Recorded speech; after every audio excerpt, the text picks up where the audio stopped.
Semburat cinta di balik hujan.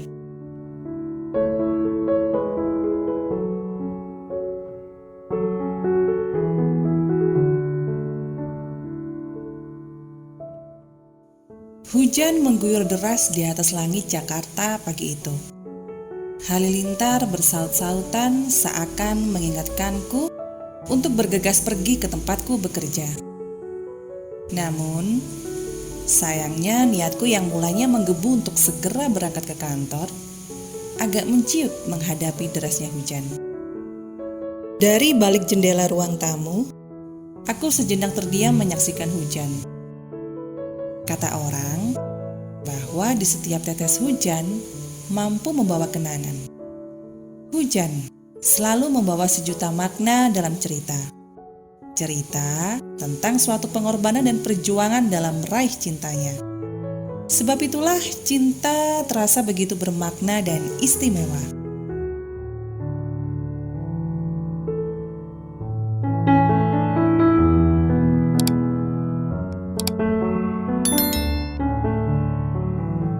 Kala itu musim hujan di bulan November 2006, aku yang mempunyai nama Kenan Anggara adalah seorang siswa tampan menurut teman-temanku di sekolah dan urakan menurut guru-guruku. Ya, itulah aku. Merasa mendapat kesempatan ketika melihat teman sekelasku yang bernama Resti datang ke sekolah, aku pun menggodanya. Ia datang dengan penampilannya yang norak, memadukan seragam putih abu-abunya dengan kardigan rajut hitam serta sepatu kets yang warnanya senada. Rambut legamnya yang dikunjir kuda ikut bergerak ke sana kemari karena berlari. Lihatlah nona culun ini, kataku menyapa Resti dengan sorot mengejek. Resti yang mendengar seketika membelankan langkahnya. Gadis itu hanya menanggapiku dengan senyum ramah. Ia lebih memilih menjauh dari kami ketika teman-temanku tak berhenti mengejeknya. Terutama aku yang terus tertawa terbahak-bahak mencemooh penampilannya. Ternyata peristiwa itu membuatku harus dihukum oleh wali kelasku. Hukumannya adalah mengepel kelas yang kutempati dan memaksaku mengikuti pentas teater yang diadakan sekolah pekan ini. Aku tak kuasa menahan rasa kesalku. Tetapi aku tak bisa berbuat banyak selain menurut. Guruku yang berparas cantik itu pun menasehatiku agar aku bisa bergaul dengan orang baik dan tidak membuang waktu untuk hal-hal yang tidak berguna.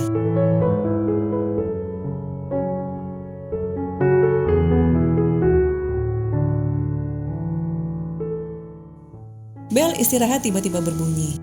Setelah ceramah demi ceramah dengan setengah hati ku mendengarkannya. Lantas, aku bergegas untuk mengerjakan hukuman yang diberikan kepadaku. Sedangkan teman-teman satu gengku yang melintas di depan kelasku, mereka hanya tertawa melihatku mengerjakan hal itu. Aku mendengus kesal kepada mereka. Pada saat aku setengah hati mengepel kelasku, aku melihat Resti yang terlihat sibuk menyiapkan sebuah acara teater di sekolah kami. Dia tampak kikuk ketika aku terus memandanginya. Entah mendapat keberanian dari mana, gadis berambut kepang itu mencoba menyapaku.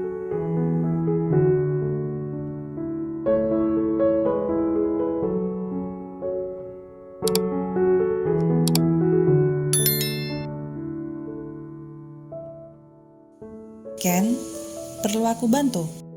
Aku tersenyum menyeringai sebelum berkata, peduli apa kamu? Jangan sok baik. Kamu senang kan? Aku dihukum begini? Bukannya dia kesal atau marah padaku, Resti malah tersenyum sebelum menyahutiku. Perlakuan buruk tidak harus dibalas dengan perlakuan buruk juga. Kata-katanya begitu menghujam relungku, membuat lidahku seakan keluh dibuatnya. Aku hanya ingin membantumu agar hukuman cepat selesai. 10 menit lagi kita akan latihan sebentar untuk acara teater pekan ini. Dan teman-teman yang lainnya juga sudah siap sedari tadi, kata Resti yang mencoba memberitahuku. Karena aku tersinggung dengan perkataan Resti yang sebelumnya ia lontarkan kepadaku, aku membalasnya dengan sikapku yang cuek, kemudian berkata, masa bodoh dengan pementasanmu itu?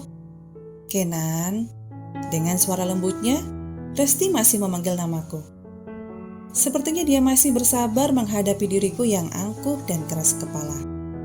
Ini bukan pementasan teater pribadiku. Ini acara sekolah kita, dan aku mendapat tanggung jawab dari wali kelas kita untuk mengajarimu. Manik hitamku menyorot tajam bola matanya, dan aku langsung membentaknya. Aku tak butuh kamu mengajariku, terlebih bantuanmu. Sejenak, aku melihatnya tersenyum dan ia berkata, ini bukan masalah butuh tidak butuh, Kenan. Suaranya masih melembut walaupun aku membentaknya. Aku bertanya-tanya, mengapa dia tidak marah ataupun merasa kesal kepadaku? Sebenarnya, topeng apa yang dia pakai saat ini sehingga semua teman-teman sekelasku begitu menyeganinya?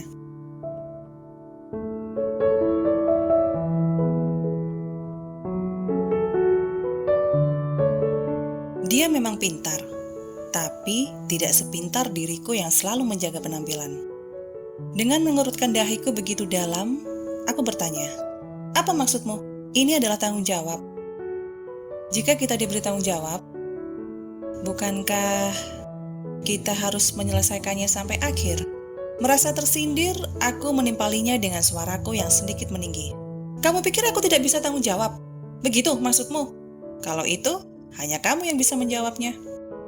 Suaraku seakan tersekat di tenggorokan tatkala Resti pergi begitu saja sambil tersenyum tipis tanpa mendengarkanku yang belum menyelesaikan kalimatku. Aku pun meradang sehingga aku melemparkan kain pel dengan kasar.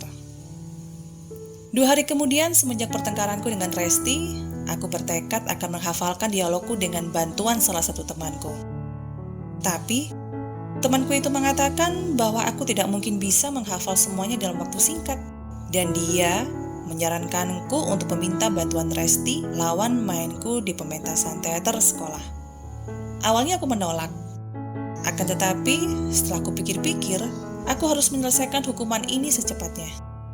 Dengan segala keberanian yang berhasil aku kumpulkan dan melepaskan keangkuhanku, akhirnya aku menemui Resti dan meminta bantuannya. Semula, Resti enggan membantuku untuk menghafal dialog tersebut. Tapi tentunya dia tidak ingin acara pementasannya berantakan. Tak ada pilihan lain, akhirnya Resti mengiyakan. Namun, ternyata dia mempunyai persyaratan.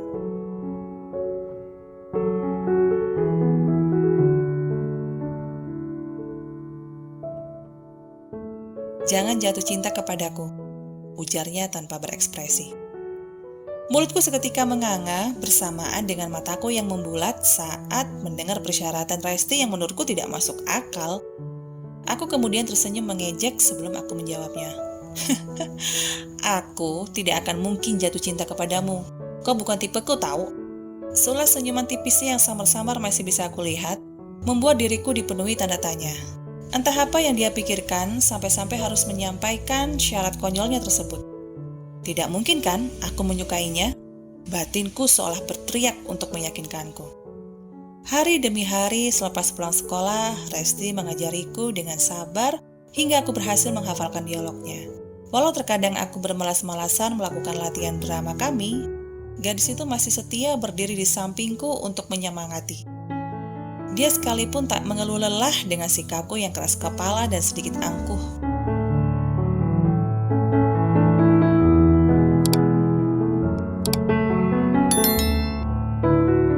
Hingga jadwal pementasan yang ditentukan pun tiba. Para penonton yang terdiri dari kepala sekolah, para guru, murid dan wali murid tampak menikmati pertunjukan drama itu. Wali kelasku yang sekaligus merangkap sebagai penulis naskah agak khawatir melihat penampilanku yang agak gugup ketika bersama Resti. Namun, kekhawatiran tersebut sirna ketika aku dan Resti mampu berakting maksimal. Semua penonton puas dengan pertunjukan kami. Tak hanya itu, ternyata banyak yang memuji kemampuanku. Dan hatiku tiba-tiba tergerak untuk menemui Resti, hanya ingin sekedar mengucapkan terima kasih kepadanya. Namun di balik itu sebenarnya aku ingin mengobrol bersama Resti. Tapi ayahnya yang kala itu menghadiri acara pementasan kami, seolah tidak memberi ruang bagiku untuk menyapa putrinya. Dasar aku yang keras kepala dan tak ingin menyerah begitu saja, aku mencuri-curi kesempatan untuk mendekati Resti. Mataku selalu jelalatan mencari sosok tubuh ramping yang selalu mengenakan kardigan hitam itu. Tapi sayangnya, saat sosoknya berada di jangkauanku, dia malah memperingatkan agar aku menjauhinya. Aku pun tak mengerti mengapa Resti mengacuhkanku. Selama hidupku, semua orang tak pernah mengacuhkanku, terlebih para gadis-gadis yang selalu memperhatikanku hingga mata mereka terkadang tak berkedip. Hatiku tak senang diperlakukan begitu olehnya. Siapa dirinya? Sampai-sampai mengabaikanku begitu saja.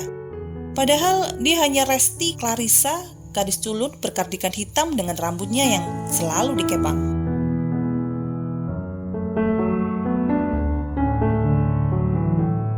Seakan aku tak terima, malam harinya aku memberanikan diri berkunjung ke rumahnya.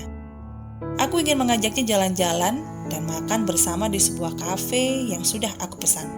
Namun sayangnya, lagi-lagi Resti menolak niat tulusku.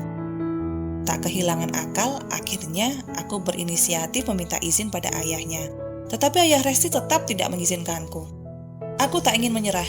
Keesokan malamnya di hari Minggu, aku kembali berkunjung ke rumah Resti, tapi tidak menemui gadis yang berhasil mematahkan hatiku itu. Aku sengaja bertemu dengan ayahnya. Dengan segenap keberanianku, aku mengakui kalau selama ini tidak memperlakukan putrinya dengan baik. Dan aku ingin menebusnya karena Resti berhak mendapatkannya. Ternyata kegigihanku berjalan mulus. Aku berhasil mengajak Resti untuk pergi berkencan. Kami makan malam romantis di sebuah kafe yang sebelumnya sudah kupesan terlebih dahulu.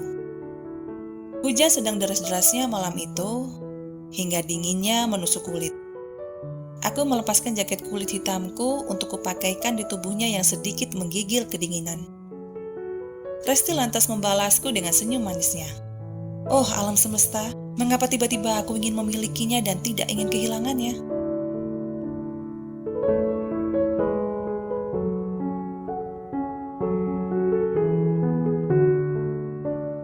Aku mencintaimu, Resti Clarissa. Kalimat itu berhasil lolos dari bibirku. Tetapi, betapa terkejutnya diriku saat dia membalas pernyataanku. Jangan, Ken. Kamu jangan mencintaiku. Aku mengerjit dan bertanya dengan tak sabaran. Kenapa? Kenapa aku gak boleh mencintai kamu? Jangan jatuh hati kepada aku, Kenan Anggara. Bukankah aku pernah mengatakan sebelumnya? Mengapa? Tanyaku begitu frustrasi. Beri aku alasan. Tidak ada alasan, Ken. Jawabnya dengan bibir bergetar menahan tangis. Astaga Resti, kau membuatku gila, seruku. Ini baru pertama kalinya aku mengatakan cinta kepada seorang gadis, dan gadis itu kamu. Aku mencintaimu, benar-benar sangat mencintaimu. Mengapa kau mencintaiku, Ken? Resti bertanya seraya menatapku. Ia mencoba menyelami bola mataku untuk mencari kejujuranku. Hujan punya alasan kenapa ia jatuh, Res. Tapi aku gak punya alasan mengapa hatiku jatuh kepada kamu. Jawabku sungguh-sungguh. Tapi hatiku sudah milik orang lain, Ken. Timpal Resti.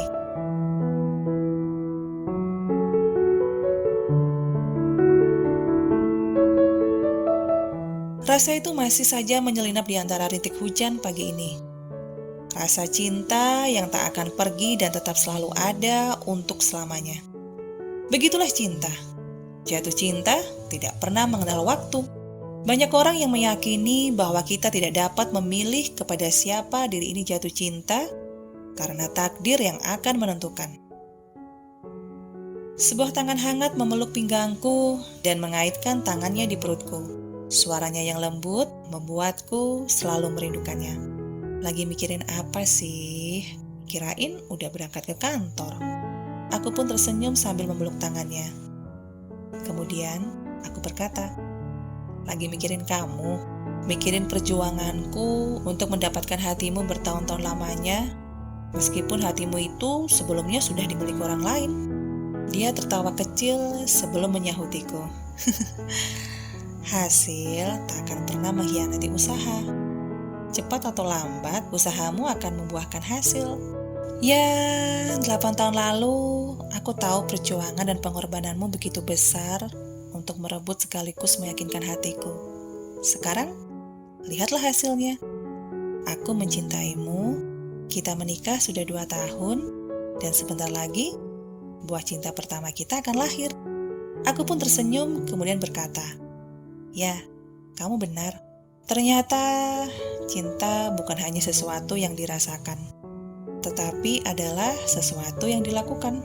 Maka dari itu, jangan berhenti mencintaiku, Resti Clarissa."